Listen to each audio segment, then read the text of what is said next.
Hello mga mare, good morning!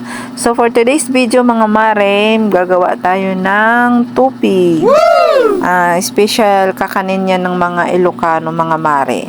So kahit nandito na ako sa Maynila mare, nakabalik na ako. Marami akong video dito sa gallery ko mare. So marami akong backup na pang content mga mare. So ayan mga mare.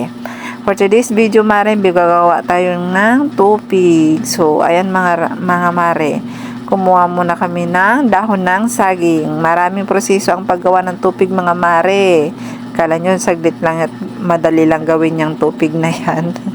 Kung may pera naman kayo mare, ayaw nyo maghirap, pumili na lang kayo mare pag ano, kasi may mga bibilihan naman yan sa mga parteng norte, banda. Meron na din dito sa Maynila pero minsan sa Sandigan dati mayroon, pero ngayon kasi hindi ko na nakikita.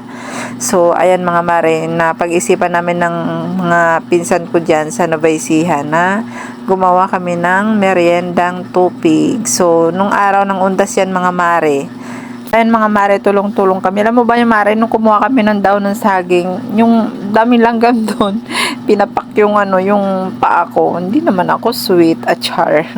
So, ayan mga mare, bali, pagkatapos namin kumuha ng dahon ng saging mare, inanon muna namin sa apoy para mas matibay siya. Mas matibay pa sa relasyon nyo.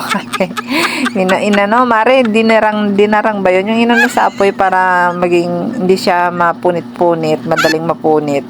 So, ayan, dalawa kami ng pinsan ko gumagawa. Taga-video yung kapatid ko niyan. So, after ng pagdarang namin sa apoy, yan, ginuhan namin yan, tinupi ko, tapos niyan, mare, may sukat din yan. Dapat pantay-pantay yung sukat. So, ayan, tumulong ako yan, anong tawag nun, mare? Persay ba sa Ilocano? Naggisi-gisi. Ano ba naman yan? So, ayan, tapos yung pinsan ko, yan, gunting niya, dapat pare-parehos yung haba, mare. Tapos, pagkatapos niyang guntingin yan at pare-pareho na yung haba, pinunasan naman niya, ayan. So, ayan ang mga ingredients mga mare, yung niyog, buko, margarine, asukal, at saka ng dahon saging. So, ayan na mga mare. Bali yung buko niyan mare, bihira kasi yung nyug dyan sa Nueva Ecija mare. Iwan ko ba ba't walang mga puno dyan? Di katulad sa Mindanao mare na maraming puno ng nyug. Hingi ka lang sa kapitbahay o pupunta ka lang sa likod ng bahay ninyo, may mga nyug na. So, libre yan doon sa Mindanao. So, ayan, binili pa yan ng kapatid ko sa bayan. Bali, 35 pesos daw ang isa. 4 yung pinabili ko. So, ayan, pagkatapos kong biniak mare, ako na yung nagbiak niyan. Tapos, kinaros-karos ko na rin mare yung yung niyog. Tapos, yan na yung glutinous ba yan? Glutinous. Basta yung mare, yung giniling na malagkit na naging powder, yan na yun.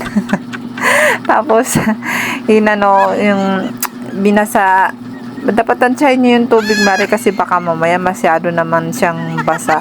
So, ayan, malinis yung kami ng ko dyan ng pamangkin ko mga mare ha, yung mga bashers dyan, sabi naman kinamay-kamay. Siyempre, kami lang naman kakain yan. Siyempre, naghugas ng kamay yung pamangkin ko.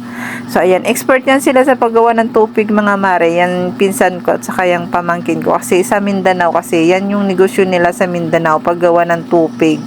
Binibenta nila yan sa sa Mindanao. So, ayan, ganyan. Nyo lang yan, mekos nyo lang lahat ng ingredients niyan. Yung, pag na, yung, tama na yung pag nyo sa glutinous powder, ilagay nyo na rin yung mga asukal, tapos i-mix nyo ulit yan. Dapat mahalo nyo ng mabuti yan, mare, hanggang sa matunaw yung asukal dyan. Tapos isunod naman yung yung margarine. So, ayan, nilagay na rin yung margarine mga mare ha. At saka ng yung mga kinaros nyo na mga buko. Yan, sanyan. Halo-haluin lang yan mga mare. So, after nyan, pag nahalo na mga mare, wala kami sukatan dyan ha. Bali, tansya-tansyahan lang kami dyan. Kasi expert na yan mga pinsan ko at saka yung pamangkin ko. Dahil yan nga yung negosyo nila sa Mindanao. So, tansya-tansya na lang yung paglagay nila ng mga ingredients. So, ayan na yung mare, yung sa saging.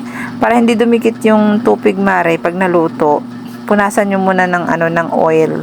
Yan, bago lagyan ng ano, tapos babalutin. So, ayan, tulong-tulong kami para mabilis kasi marami pala yan mga mare. So, ayan na, mga mare, iniihaw na ng pamangkin kong maganda. So, ayan, habang nag-iihaw yan, mare, may kumakain. Kaya, dahan-dahan din nauubo.